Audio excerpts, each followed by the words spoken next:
Hello, ladies and gentlemen. Welcome back to HIMediaTV. I'm your host, Evan from HIMediaTV. And today I want to talk to you about Elden Ring Nightreign. Elden Ring Nightreign is the new hotness that has been taking over my life, for lack of a better term, and I have been obsessed with.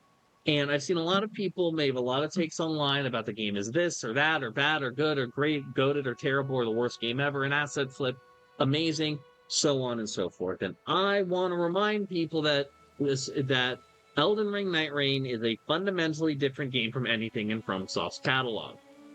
And I will explain why in this video series where I will talk about why Nightreign is different, especially from a class perspective in this video. I'll also be talking about all of the little different things that Nightreign does not tell you that you probably need to know when you're playing the game, as well as a myriad of other things.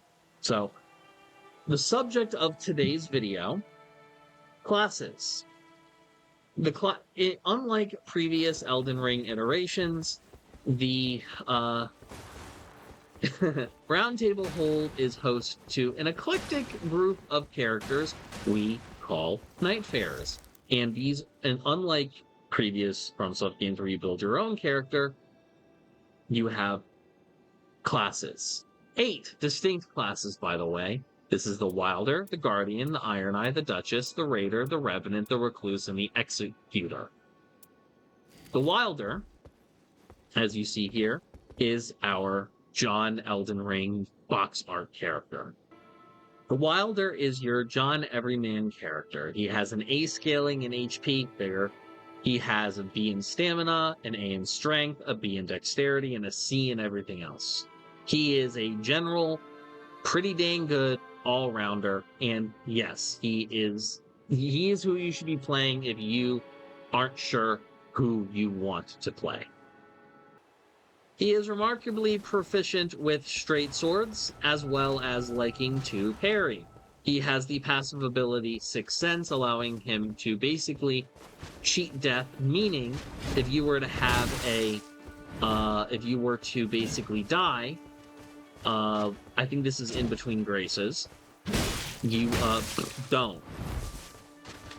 He prefers great swords, as you can see, and he also spawns in with a small shield for the purposes of wanting to parry, which, in terms of parrying like that, essentially. His character ability, Claw Shot, allows him to pull enemies closer, as well as set a claw target by holding X, or holding square rather, I'm using a PlayStation controller, and activating it. You can pick a target by aiming down sights. This basically allows him, but you can also, when you're not directly targeting something, you can pre-target. This allows you, basically, to free target in the environment. One of the things that he is able to do quite effectively when you're running is free target, and great for movement. Especially great when you're trying to get out of the Night Swarm as quick as humanly possible. The Guardian, aka I'm the biggest bird, is the tank. He is the tank of tanks. There are other tank characters in the game, but he is the tank of tanks. He is made to eat shit and give it, and not really give it back, but more so just keep taking shit and also occasionally res people. It is the dad of the group. With a S and A in HP and stamina respectively, he is taking hits, and there is no amount of hits that are going to break his guard.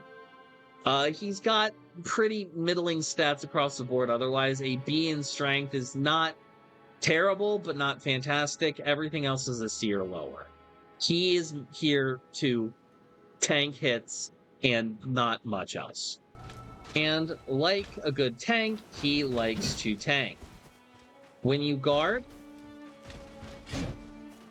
press press simultaneously the L button and the X he activates his Steel Guard. Steel Guard basically allows him to tank hits that otherwise wouldn't at the cost of steadily draining stamina. His character ability, Whirlwind, basically allows you to knock smaller enemies in the air and knock bigger enemies off balance. This is useful for having a little bit of interruption and giving yourself a tiny break. Now, fuck you. His ultimate ability, Wings of Salvation, allows him to fly up and come crashing down. Now, one of the things that I want to note here is the following. When you just do a normal Wings of Salvation and you come down, this will usually do enough damage to automatically basically bring up all of your allies that have been down. Do a pretty decent amount of damage to anyone around you, as well as having a nice little lift on shell. Now, if you were to do it and you hold the down key, it makes this little field that gives your allies a defensive buff for a time. Very important that you hold it down. A lot of people will just click it and keep it moving. Don't do that. Hold it down after you're done. It's very important. Iron Eye, otherwise the get away from me, get away from me, get away from me, get away from me. I don't want you anywhere near me. Ah! This is where we get into pretty interesting character. So Iron Eye is a backline DPS. A backline DPS. If we were talking about, Wilder, he's frontline, Guardian is your tank, Iron Eye is your backline. We're going to talk about roles here after we're done all the characters. That is an important discussion that needs to be had. But Iron Eye is a backline DPS. He obviously is, Mr. Bowman. Remember, getting people up from death in this game, you have to damage them. Iron Eye is one of the best at doing that. Very important. Any team that has an Iron Eye on it usually also defaults to healer to a degree. His two best stats are dexterity and arcane. He is going to make you bleed. He is going to make you rot. He is going to make you freeze. And that being said, while he is very good with bows and has a preference for bows, he is, in my personal experience and feeling, better with katanas, by and large. Not as good as an executor, but he becomes a damage machine when using daggers and katanas. On to Iron Eye. Iron Eye's passive allows him to obtain more items from foes. He has a higher discovery. Big one. He is obviously a bow character. Bows work very much differently in Elden Ring. I'm going to talk about that a little bit more when it comes to the items episode. But for all intents and purposes, his aim down in sights, first of all, this is a much, much nicer, much more welcome reticle rather than what has been traditionally in FromSoft games, which is, if I'm being honest, kind of a nightmare. His character ability is something called marking, which basically, for my Monster Hunter fans, is basically putting a wound on an enemy and causing them to basically take more damage. And if you break it, they take more damage. His ultimate is basically, hey, want to see a magic trick? Abracadabra! Giant fucking bow. This bow is useful in a lot of capacities. I will go over them in a later video in terms of what you can do in the world with them. But by and large, very good for, it's not as accurate of not getting people up. Certainly using the normal bow attack is better for that by and large. But the bow ultimate very much can be used to get people up across the map in a fucking pinch. Very respectful. Duchess, otherwise known as Step On Me Mommy, is a... People think like, oh, this is the Bloodborne class. No, this isn't the Bloodborne class. This is your Spellblade class. A lot of people think, oh, she's going to be, I'm going to be getting daggers, and I'm going to be doing that. No. Because she has an A in intelligence and a B in dexterity. She is not the dexterity class. Executor is the dexterity class. Duchess is the Spellblade. You are going, if the Recluse is your pure caster, the Duchess is going to be the one that is going to be stabbing you in the face and then blasting you with a shotgun blast of crystals. That is what her purpose is. There's a reason why she has a magic, her starting weapon has the ability to put a magic coat on it and deal more magic damage, because then it starts scaling off of its intelligence as well. She has a B in Faith, so she can use things like Sacred Seals in a pinch, but by and large more so it's just added bonus for if you have any dexterity weapons that also scale in Faith. That's mainly it. Now, the Duchess, she can do the double step. She's able to basically dodge, like do a double dodge, which honestly allows for some pretty insane movement across the battlefield. That's her passive, which, that enough is fun. Her main thing that she's going to be doing is Restage. Restage is basically an ability that allows you to deal double damage to your opponent, or let's be more accurate, that basically deals all of the damage that an enemy just took in the last couple seconds again. And this is a ability that the moment it is fixed, meaning the cooldown of which has completely worn down, motherfucker, you are hitting this again. And if you don't, your teammates are going to be mad as crap, as they should. Lastly, you have the ultimate, which I think it's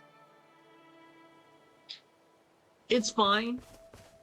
It is like many ultimates, it should be used to get people up. It basically turns you and your team invisible, and this invisibility basically you can use to restage around the boss, get down teammates up, things of that nature.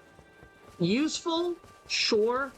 Is it as groundbreaking as some of the other ultimate abilities that people have? Not really.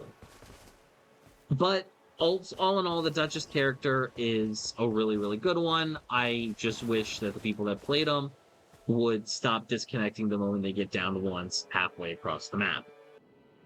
Now we're at the Unga Bunga. So basically, Raider is your soft tank. He's not like a full tank like Guardian. He's more like a tank DPSer. He has like as much stamina as the Guardian, as much HP as the Wilder, an S in strength, which is more than anybody else, by the way, and basically nothing and everything else. He wants big weapons. He wants colossal weapons, great hammers, great axes. He wants to beat your ass. The Raider is interesting because his passive basically says when his skill Retaliate is active, he just can't be knocked down. Now, what is Retaliate?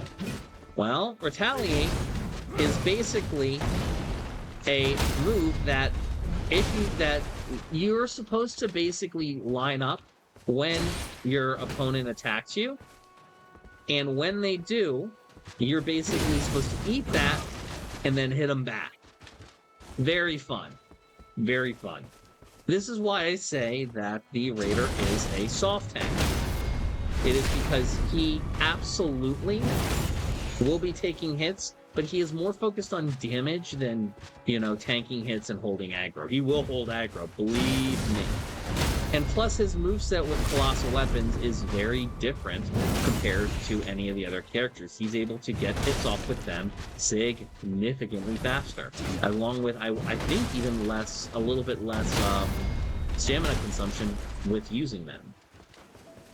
His last ability is Totem Stella. Totem Stella is a controversial ability in the community, to say the least. You get this interesting platform that allows you to raise up. On a good note, you might allow you as the raider to get one of your teammates up out of the range of the boss and hit them until they're res, which is great. More often than not, you're gonna get a raider trying to use it for damage and poise breaks, and they do it in such a mode that if you can see, the boss is now in the thing. It happens all the time, and this can kind of screw up DPS rotations. Totem Stella is a great thing, especially with some of the passives you can get with it, especially since, you know, there is a buff that gives HP regeneration while near Totem Stella that anybody can have, not just the raider.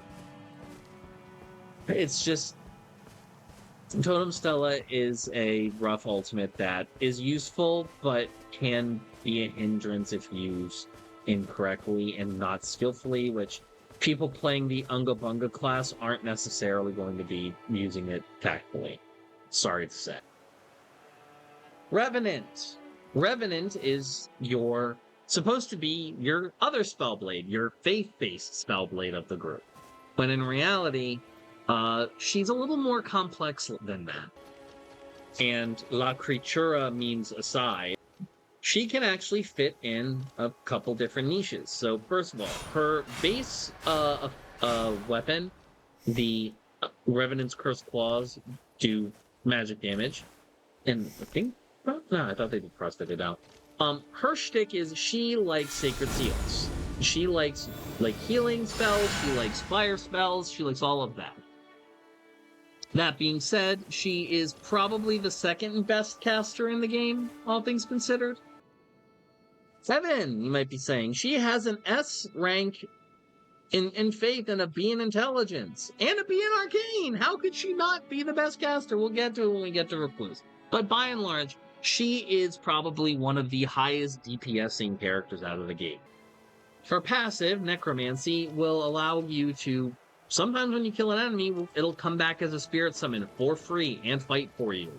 It's kind of goofy, and really useful for dealing with packs of enemies.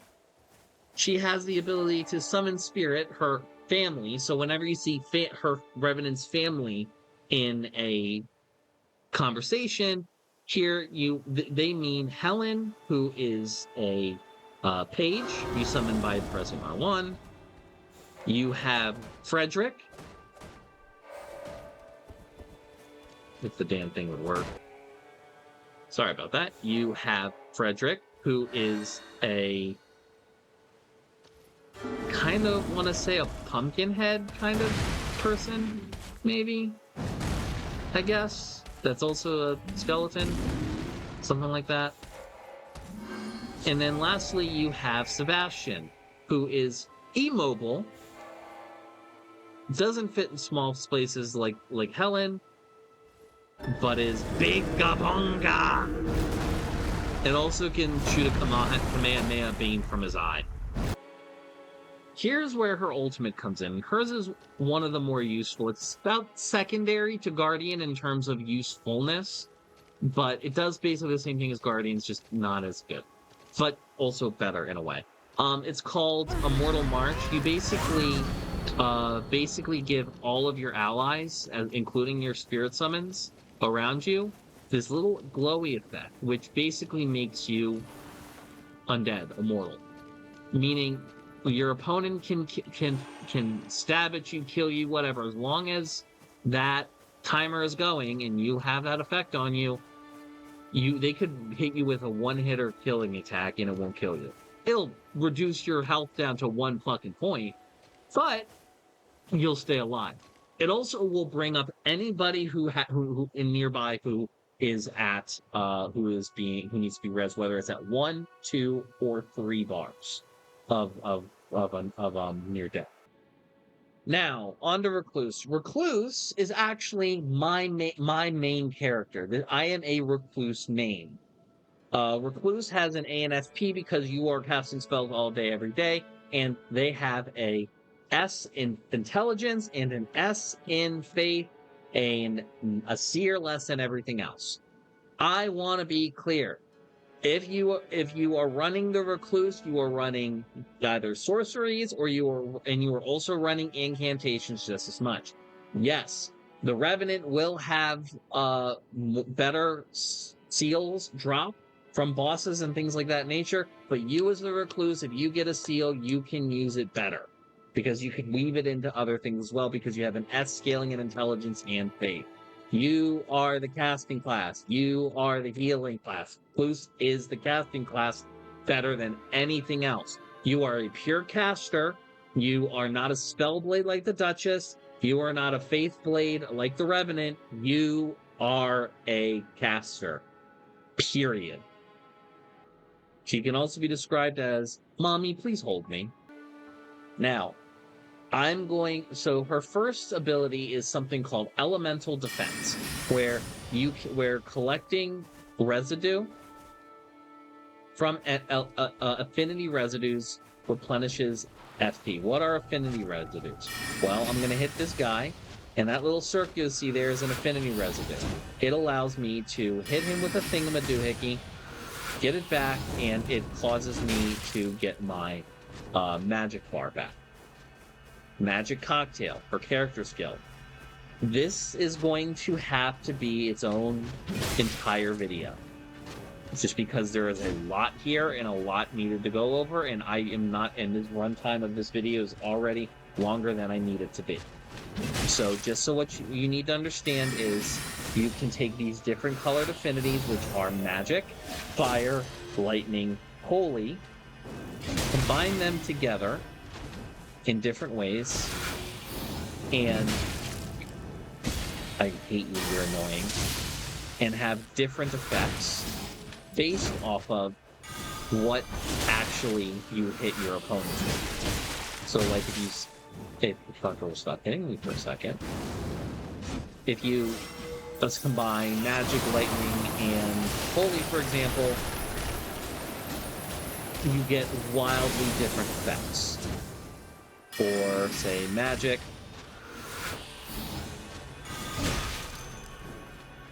holy,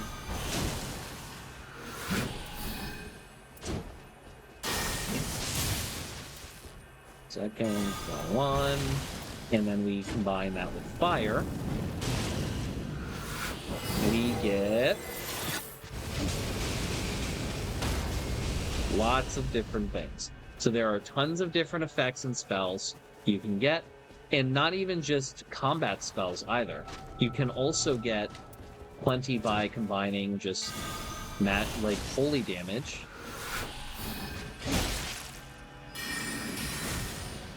and magic. If you combine just those two together, you get an aura that basically allows you to cast unlimited amounts of spells for no magical cost for a short period of time. So, like I said, this is her entire magic cocktail feat is going to have to be its own video for the time being. Lastly, we have Soulblood Song. It's basically an AoE that deals damage to everybody in the vicinity, and when it is put on an enemy, they get a sigil that basically every time you and your teammates hit them, you regenerate health and FP with each hit for a short period of time. Very useful. It also can insta-res somebody who is at 1 bar of near death. Just the more you know. Lastly, the Executor. So the Executor, this is your weeb class. This is a frontline DPS character. Excuse me. this is your ninja. This is your, I'm going to stab people, I'm going to cause blood loss with my S in dexterity and my S in arcane. I am going to stack all of the status elements and I'm going to make bosses bleed, have poison, scarlet rot, freeze, and a partridge and a pear tree. They're going to do all of that and more, and there's nothing you can do to stop them. They have an B in HP and stamina, which is not stellar, but you know what? That will allow you to live through some hits. This is also the Sekiro class, which we will see in a little bit. So the Executor's passive allows them to receive a boost while recovering from status elements. Whatever, who cares? Not something you particularly want to have anyways, but if you do, feel. His character skill is Cursed Sword. This is your Sekiro gameplay. It actually has a significantly more forgiving window than Sekiro. Like it's a hair's breadth longer than Sekiro's guard counter window. So if you've played Sekiro, you know right before somebody attacks, you can block it. You can tap the block button. And if you do tap said block button, it insta-parries for no cost. After you insta-parry enough, you'll see probably that there is this glowing effect on the sword. That is your character. That is your skill. You dash forward and do a little bit of damage. And more than anything, it allows you to reposition. This is not a mode where you're going to be doing all of your damage. It is in your base form. Your ultimate allows you to basically turn into giant fucking werewolf. You have your typical light attack. You have your heavy attacks. You have your block button is a roar that does a tiny AoE damage and knocks people back. And then your weapon skill button does a giant arching talon attack that will automatically, after it's done, knock you out of the floor. Very useful. So there's basically two ways to play the Executor, and he can fulfill two roles simultaneously in a way. You can build him to be a typical DPS, which this is my build for that. My sword starting out procs bleed and poison, while also having chilling mist, allowing me to get frostbite, all that. So you build for status elements. The alternative is he functions as a tank. Realistically, if you're not stacking status elements, the whole purpose of the Executor is to be a tank. You're like, Evan, how on earth is the Executor a tank? Let me show you. If you see, very tiny amounts of stamina when you successfully parry. And when you take note, when you do successfully parry, like Sekiro parry, you don't take any damage. Your job is to hold aggro. You can get plenty of things that'll allow you to continue to hold aggro. Your job is to constantly break their poise, constantly hold their attacks. You are a frontline tank. Now, granted, you don't have to be a frontline tank. You don't have to be a tank if you don't want to. You can, again, status the fuck out of them. This is good, especially if somebody's playing a Guardian or a Raider. Now, granted, you as the Executor are more of a tank, honest to God, than the Raider is, because you can, unlike the Guardian and also unlike the Raider, completely negate damage. If I'm correct, the Executor can also parry magic attacks as well. So, the more you know. So, one last thing before we go that I want to talk about, and this is kind of important. We've talked at length about how each of these characters, what they do, what their positions are. And I've mentioned things, frontline DPS, backline DPS, tank. These are Elden Ring's version, the Nightreign's version of something called the Trinity. The Trinity is something in MMO games. tank, DPS, support. Tank, DPS, support.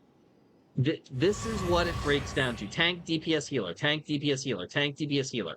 In every MMO, every fantasy game, you have the tank, you have the DPS, you have the healer, plus support. In Elden Ring, we don't have it. There's not really a dedicated support class. It's all gas, no brakes. But the different classes have different purposes. Let's talk about what each class is in this framework. And you need to think about this because this is unlike previous FromSoft games where you could build whatever character you want. All of these predisposed characters fit certain roles, and if you're not playing into these roles, this is probably a reason why you're either bad with the character or you and your crew are losing a lot of runs. Starting with the Wilder. The Wilder is ostensibly a front line DPS. He is in the thick of it. He is not meant to be taking all the damage. He is not meant to be taking the aggro, but he is meant to be right up next to the boss, dodging with the tank, hitting him where it hurts. Guardian, straight up tank. Probably the best for tanking damage, like straight up in a traditional way. He is straight up tank. He's met his ultimate literally, his skill literally disorients enemies and stops them from attacking for a temporary period of time. His ultimate quite literally reses the group. He is a tank. He is a tank. He's a tank. He's a tank. Iron Eye is a backline DPS. Yes, he's better with katanas, I would argue, but he's also unbelievably squishy and does not have the speed that the Duchess has to compensate for that. He is a backline DPS. You keep him in the backline. You keep him behind you. He is to pepper the boss and res the frontline DPS, or God forbid the tank if it goes down from afar. If the boss is on the backline DPS, the tank or the frontline DPS are doing something wrong. Duchess, she is a frontline DPS. Her magnificent poise passive ability allows it so she can more easily dodge the bullshit and be able to stay alive. She is, yes, very squishy, but she hits very fast. Her ability to cast certain spells based in intelligence gives her the added ability of certain kinds of status effects of that nature. She is a frontline DPS, obviously. Yes, you can throw some stabs on her, and she can do some light work from a mid-range, long-range potentially perspective. She needs to be up front. Throw Carrion Slicer, give her a magic dagger and Carrion Slicer in the offhand. She'll go crazy. Raider. Raider is a soft tank. He is a kind of a blend between tank and frontline DPS. He'll tank for you in a pinch if you need him to, but he is more tank than DPS. He is more, or rather more DPS than he is tank. He is more DPS than he is tank. He is and it shows. He is a bruiser. He is a brawler. He is a DPS spec warrior. That is what he is doing. Revenant. This is very similar. This one's a tiny bit complicated. She's supposed to be a frontline. She is squishy, and while she doesn't have the ability to move and dodge, such as in the same way that the Duchess does, all of her summons and things of that nature, which pick up way more aggro than she does, will have the boss focus. This allows her to stab you with her claws, hit you, catch flame, fling rings of light at you, the whole 9 yards. She is a frontline DPS, mid-range possibly, but mainly frontline. Recluse. Backline, backline, backline, backline, backline, backline, backline. If the boss is on the Recluse, the frontline DPS and the tank are not doing their job. This is the pure casting class, and it has the health pool to match. Somehow has more health than the Duchess, but still squishy nonetheless. Lastly, Executor. Executor is a tank-focused DPS. He will tank all of the hits, pull all of the aggro. You get a passive effect on him that says gain threat and aggro while guarding. Go for it, go for it, go for it. This will hold the aggro from the boss. It is absolutely a skill-based tank. If you have no ability to play tank as Executor, just go status build and have fun. But by and large, that's what you got to do. Learn how to parry, learn how to parry, learn how to parry. If you cannot parry, you should not be playing Executor because, well, while boss is aggroed on something else, you can stab him in the back with all kinds of status effects. But if it's focused on you, you are parrying, you are knocking down their poise. That is what you're doing. That is your job. And if you aren't doing that, you are not playing Executor. You might as well just go play Wilder instead. I promise you. If you've beaten Sekiro, you can play Executor. That is how I determine whether, like, you show me you beat Ishin at the end of your first at the end of Sekiro, you can play Executor, as far as I'm concerned. But yes, ladies and gentlemen, those are the classes of Elden Ring Nightreign. That is how all of the classes work. This is and the roles that they play in the team. Ideally, you want a tank, you want a frontline DPS, you want a backline DPS. You want to have a team comp of a Guardian or an Executor, or God forbid, a Raider, fighting alongside a Revenant, a Duchess, or a Wilder, with either an Iron Eye or a Recluse at behind, peppering them with status effect spells and all of the like. That is how a team comp is supposed to be. Now, is running 3 Iron Eye or 3 Duchess or 3 Guardian or 3 Executor exceedingly funny? Absolutely. But this is kind of like, in theory, how things are supposed to work. If you have been struggling with like characters and learning them, or have been struggling with like being able to do a good job of clearing runs, try thinking about these characters in the way that I've outlined and building team comp around that. If you do, maybe you'll see some differences. And I hope that you'll come back to this video and let me know if these tips and tricks had a positive or negative effect. Thank you so much for watching. I appreciate your time and your viewership, and I'm going to send you to end screen, Devin, now. Hey, thanks for watching. If you want to talk to me outside of this video, outside of live streams, or just join the community and be a part of it, you can do so at HIMediaTV/Discord. Discord links there. We'd love to have you. And given the financial situation of the economy right now, I know this is a tall ask, but if you have the scratch to spare, please consider donating and becoming a supporter at HIMedia.gg/tip. All of our perks are serviced through our Discord channel, including early access videos, exclusive videos, and more.